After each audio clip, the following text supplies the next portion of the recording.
जब ममता बनर्जी ने सीजीआई के सामने चुनाव आयोग को सुनाया।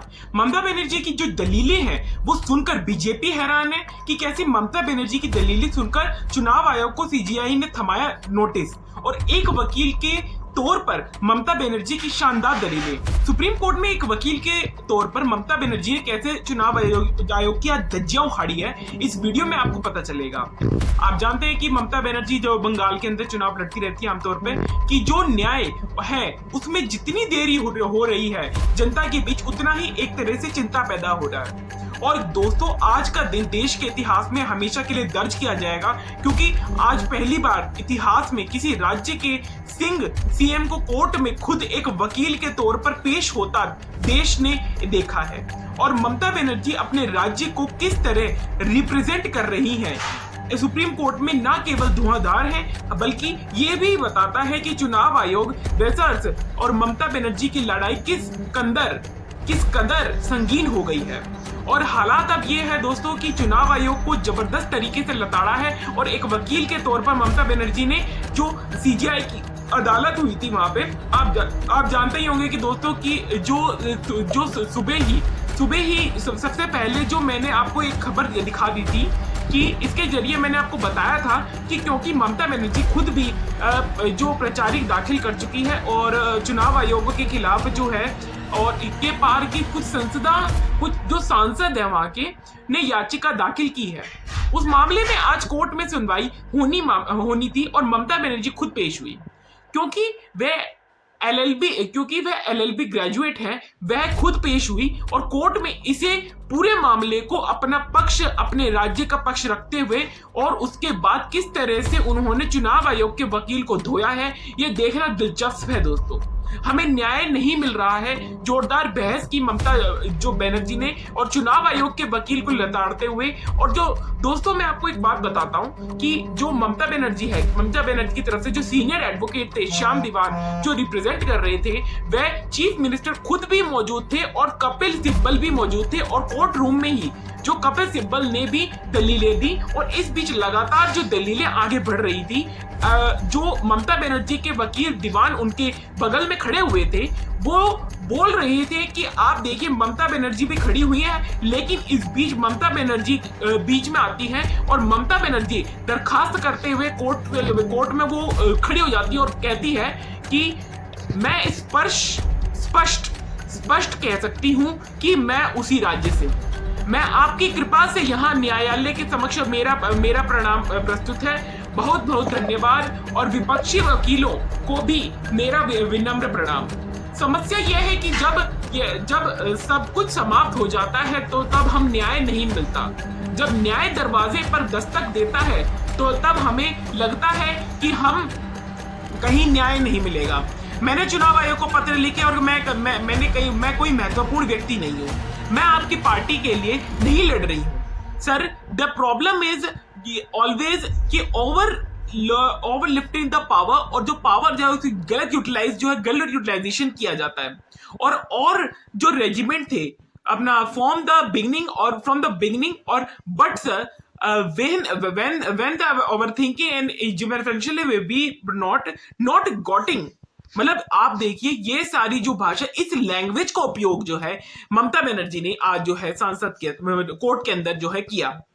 आइए हम नॉट फाइटिंग और वॉर माया पार्टी, मतलब ममता बनर्जी एक तरह से कोर्ट के आगे पहले दरखास्त करती दिखी कि मैं अपने राज्य का पक्ष रखना चाहती हूं, लेकिन समस्या यह है कि न्याय आपके दरवाजे पर जो टकटकी लगाए बैठा है, और जब न्याय नहीं मिलता तो जनता जो है वो मायूस हो जाती है। और इसके जवाब में जो सीजीआई ममता बनर्जी से कहते हैं कि पश्चिम बंगाल और राज्य से भी अधिकारी ने याचिका दायर की है। इस मामले की जो सर्वश्रेष्ठ वकीलों में से एक कपिल सिब्बल मौजूद थे, और 19 जनवरी को कपिल सिब्बल ने राज्य की कठिनाइयों और पश्चिम बंगाल के वास्तविक निवासियों के बाहर रखने की राज्य की वास्तविक आशाओं को स्पष्ट किया था। मतलब सीजीआई ममता बनर्जी ने कहते हैं कि आपके वकील सिब्बल ने 19 तारीख को जब पेश हुए थे तो पहले ही जो चिंताएं थी वो पश्चिम बंगाल को लेकर वो स्पष्ट की थी। मतलब कोर्ट यह बता रहा है कि ममता बनर्जी की उनके संज्ञान में थे, लेकिन ममता बनर्जी बात कर रही है दोस्तों इसके बाद जो बकायदा जो ममता बनर्जी थी और उनके पक्षधर थे, और कि आज आपकी जो पिटीशन थी वो जो है एडिशनल जज के सामने रख दी गई है और प्रस्तुत की गई है। Thankful to Mamata Banerjee.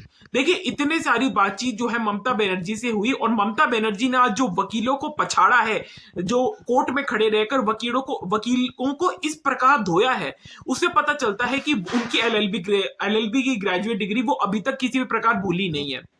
आपको बता दें कि चुनाव आयोग के वकील द्वारा भी बात रखी गई थी, लेकिन उनके जो स्पष्टीकरण है वो पूरी तरह से नहीं दिया गया, और हम एक हफ्ते में इस इंस्ट्रक्शन मिल जाएंगे, जिसके जवाब में सीजीआई ने कहा कि हम एक हफ्ता तो बहुत देर हो जाएगी। सुप्रीम कोर्ट ने चुनाव आयोग के वकील को पूरा एंटायर प्रोसीजर का एक टाइमलाइन होता है, हम ऑलरेडी 10 दिन ज्यादा एक्सीडेंट कर चुके हैं, और आउट ऑफ डे जो only 4 days for the week है और 4 दिन और बचे हुए हैं, जो अब ओनली 11 डेज लेफ्ट थे, और अब जो एक हफ्ते का और वक्त मांग रहे थे, लेकिन ईसीआई के वकीलों ने कुछ सीजीआई ने बोल दिया कि एक हफ्ते में हम आपको और नहीं दे सकते, एक हफ्ता हम आपको टाइम और प्रोवाइड कर ही नहीं सकते, क्योंकि इस चीज का एक टाइमलाइन होती है और टाइमलाइन से काफी आगे जा चुके हैं। इसके बाद दोस्तों ममता बनर्जी बोलती है कि रिस्पेक्टेड सीजीआई सर, मैं एग्जाम्पल भी दे सकती हूँ। ममता बनर्जी वकील के साथ साथ एक रिप्रेजेंटेटिव के तौर पर भी बात कर रही थी, और कोर्ट में एक मैं आपको एग्जाम्पल भी दे सकती हूँ, और फिर उसके बाद आगे पूरा मामला बढ़ता है। और फिर उसके बाद ममता बनर्जी सुप्रीम कोर्ट में सीजीआई के समक्ष कहती है कि महोदय सर, यह प्रक्रिया केवल नाम हटाने के लिए नहीं है, नाम में जो विसंगति केवल उपाधि में ही नहीं है, यह अनायोजित तरीके से, मतलब यह पूरी तरीके से नहीं इंप्लीमेंट की गई है। अनएम्प्लॉयमेंट को लेकर बात कर रही थी ममता बनर्जी। मान लीजिए शादी के बाद बेटी ससुराल चली जाती है, और वो भी पति की उपाधि के नाम पर पति के नाम का उपयोग क्यों करती है, यह कि उसकी विसंगति है। और मुख्य न्यायाधीश कहते हैं कि ऐसा नहीं हो सकता, जिसके जवाब में ममता बनर्जी कहती है कि उन्होंने यही किया है। कुछ बेटियों ससुराल चली गई हैं और उनके नाम भी हटा दिए गए हैं। कभी कभी गरीब लोगों को पलायन कर जाना पड़ता है। बंगाल के लोग बहुत खुश हैं कि इस अदालत में जो आदेश दिया गया है कि आधार कार्ड मान्यता दस्तावेजों में से एक होगा, और अन्य राज्यों में निवास प्रमाण पत्र मान्य है, जाति प्रमाण पत्र मान्य है। उन्होंने चुनाव की जो पूर्व संध्या में केवल बंगाल को जो निशाना बनाया है, 4 राज्यों में चुनाव होने वाले हैं। 24 साल बाद 3 महीने में ये सब करने की क्या जल्दी थी? जब फसल कटाई का मौसम चल रहा था, जब यात्रा कर रहे थे, 100 से अधिक लोग मर रहे थे, बीएलओस की मौत हुई, कई अस्पताल में भर्ती जो है असम में यह है, क्यों नहीं किया गया? क्यों नहीं किया गया असम में? दोस्तों पश्चिम बंगाल की मुख्यमंत्री जो वकील के तौर पर जब कह रही थी, तो एक तो अनएम्प्लॉयड तरीके से उन्होंने एफआईआर शुरू किया, और दूसरा ऐसे लोगों के नाम काट दिए गए हैं जो तार्किक है। कोई महिला शादी करके अपने पिता के घर से अपने ससुराल चली गई, उनका नाम काट दिया। क्यों? क्योंकि वो ससुराल चली गई। इसका मतलब आप उनका नाम काट थोड़ी ही सकते हो, उनका नाम वहां एड ऑन करना चाहिए। दूसरा, ममता बनर्जी ये भी कह रही थी कि वह पश्चिम बंगाल में उन्होंने चुनाव से पहले लगभग 4 महीने पहले किया है, और असम में ये क्यों नहीं किया गया? असम में यहां जो जांच होनी थी वो निष्पक्ष जांच क्यों नहीं की, और जो कड़े कदम है जो वो क्यों नहीं उठाए गए? और बहुत लंबे टाइम से समस्या है। और दोस्तों इसके बाद जो आधार कार्ड को लेकर, क्योंकि ममता बनर्जी ने शुक्रिया अदा किया सीजीआई जज का, और उसके बाद में आधार कार्ड को मान्य कर दिया, और सुप्रीम कोर्ट के आदेश के बाद चुनाव आयोग ने इसको लेकर भी सीजीआई के आगे बोला, कोर्ट के अंदर आधार कार्ड की अपनी सीमाएं हैं, इसका क्या महत्व है अभी तय होना बाकी है। अपने जीवन रेखा यानी एलडी का मुद्दा उठाया, और अधिकारियों को जो टीम भेजी जा सकती है वो भी भेजी। चुनाव आयोग उन्हें सत्यापन के लिए जा सकता है। देखते रहिए खबरमाई, हम आपके सामने ऐसी और खबरें लाते रहेंगे। ऐसी और खबरें देखने के लिए हमारा चैनल जो है सब्सक्राइब कर लीजिए, क्योंकि सब्सक्राइब करेंगे तो ही आपके सामने ऐसी वीडियो जो है पहुंच पाएगी।